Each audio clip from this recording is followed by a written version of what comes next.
Welcome to This Explainer. Today, we're diving into a framework that is, honestly, a little bit dangerous. We're going to neutrally break down a highly provocative framework derived from our source material, which outlines 7 mental shifts designed to make you look at the world through a stark, uncompromising Machiavellian lens. Now, centuries after Niccolò Machiavelli wrote The Prince, his ideas about power, strategy, and human behavior are still incredibly relevant, and yeah, deeply controversial. We're exploring what the source calls a very specific kind of intelligence. It's a mindset that claims it can make you practically immune to manipulation just by fundamentally rewiring how you interpret everyday human behavior and society as a whole. But look, before we get into the actual rules, the source material throws up a massive warning sign. Understanding these shifts comes with a really heavy personal cost. The whole premise here is that adopting this worldview is going to make you feel isolated. Most of us find a lot of comfort in the fairy tale, right? The idea that the world is fair, karma balances the scales, and people are basically good. Well, waking up from that comforting matrix and adopting this cold, calculating perspective, that's a permanent shift. The source promises that in return for this newfound loneliness, you gain complete immunity to being controlled. You're essentially trading comfort for clarity. So here's our roadmap for how we'll break this down. We'll cover the Machiavellian mindset, unmasking human nature, the illusion of fairness, the danger of weakness, playing the game, and finally, the ultimate choice. Let's jump right in. Section 1, Unmasking Human Nature. We're going to look at words, motives, and proximity.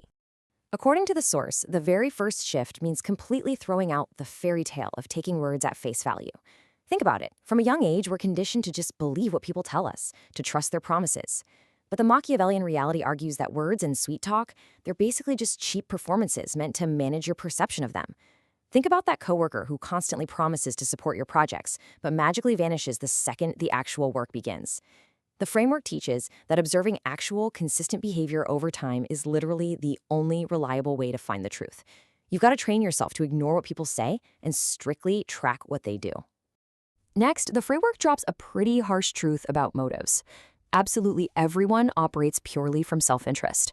The idea is that even those seemingly selfless acts are driven by internal, often subconscious calculations. The source breaks this down, arguing that human actions are almost always motivated by some kind of internal ROI. Sometimes it's about building a public reputation.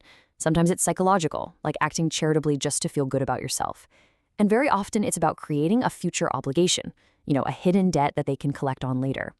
So the core takeaway here is to always look right past a kind gesture and ask yourself, okay, what is the hidden incentive here?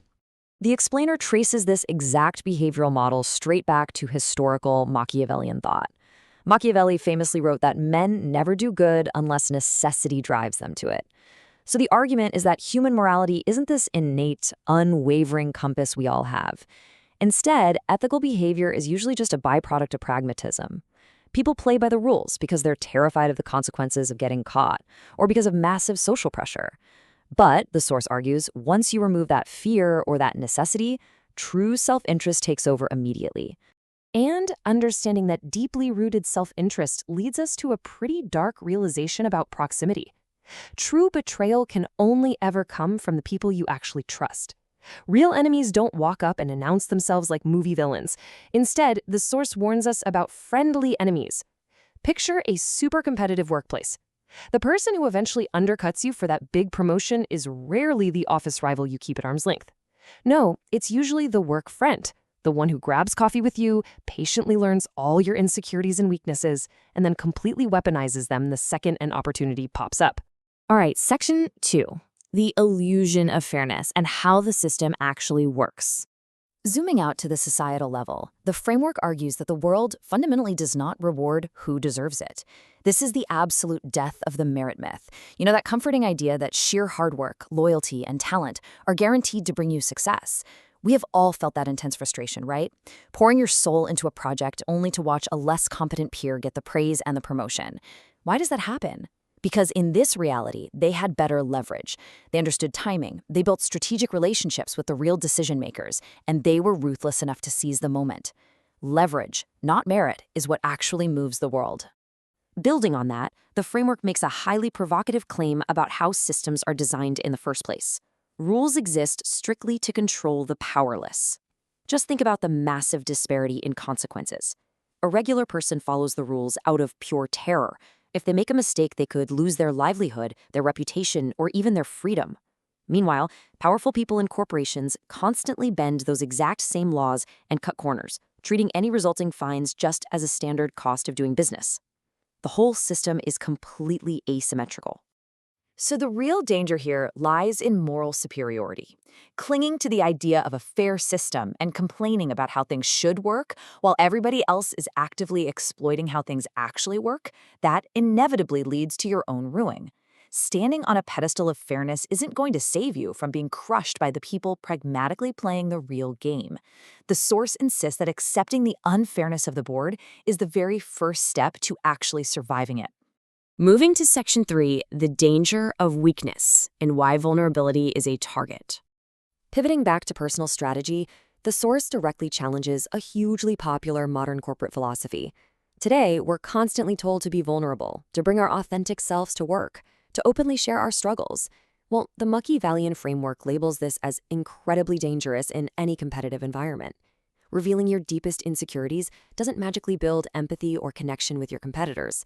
According to the source, bleeding in shark-infested waters just hands over free ammunition to predators. They will quietly file that weakness away and use it against you later. And this classic quote answers that exact dilemma perfectly.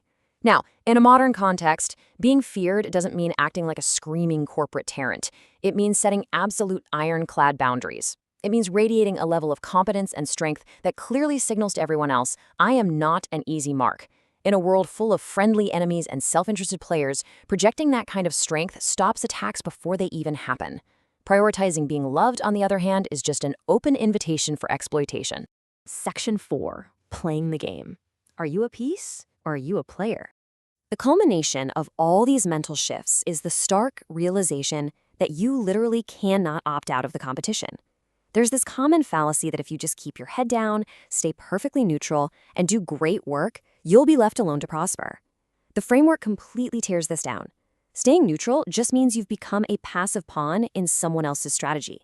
They are moving you around their board to serve their interests. If you want to survive, you have to make the conscious, active choice to become a player and start making intentional moves to secure your own position.